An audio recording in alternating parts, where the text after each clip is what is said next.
Today I'm here in Hinckley to find out how the locals feel about the fight against climate change and what we can do to help. Do you think the world leaders are doing enough in the fight against climate change?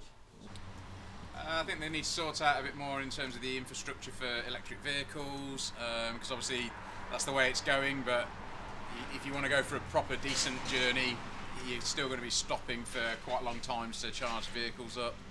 I don't think they have, no, particularly like for the most part, no. Like I look to I guess Scandinavian countries seem to be like leading the way a lot of the time, like Iceland and places like that. Seem to be working on a lot of like geothermal and like renewable energy and stuff like that, and I don't know, everywhere else seems to be lacking. I think the world leaders are just geared around making money, and it's going to cost a lot of money to do stuff about it, so, and they won't invest that money into it. It's a problem that needs to be sorted, and not enough people believe in it, which I think is very stupid, because it's quite obviously happening, because the winters are getting colder and the summers are getting a lot warmer, so it's quite obvious. As you can see, not many people have faith in their elected officials, but there were some people who held on to some hope.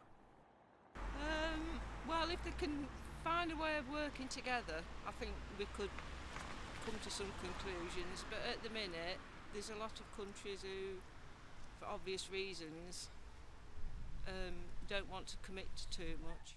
Imagine a future where there's maybe no cars anymore and the streets are actually just free and you can just have little paths everywhere and just like a little electric little pod that you just jump in to go places. Do you think the government's done enough in the last 10 years or so? Well, they're making a bit of an effort in terms of cycle lanes, but unfortunately the motor car frightens a lot of people off cycling, which is sad. Well, just reducing plastics. Like in supermarkets, like everything's in plastic, basically. And then the plastic in plastic doesn't help either. Yeah. How's that? So you get like a pack of like chocolate bars and it's wrapped in plastic, and then each chocolate bar is like wrapped in plastic itself. Do you think there's anything more the average person could do? Basically just keep recycling and just doing the bit. That's all anyone can do, just doing their own bit. Buy items that are going to last longer, and when you're buying clothes, make sure it can be reusable. Yeah. Don't just buy one statement item that you're not going to wear again. Exactly. And then buy loads of other clothes. Buy something that you can reuse. And if you are going to buy clothes, try and upcycle or charity shops. Do you think we still have time to solve this problem of climate change? I'd like to think we do. I really do. I'd like to think we do.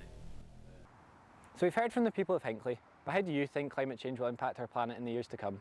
I've been Flint Smith, reporting for World Skills News.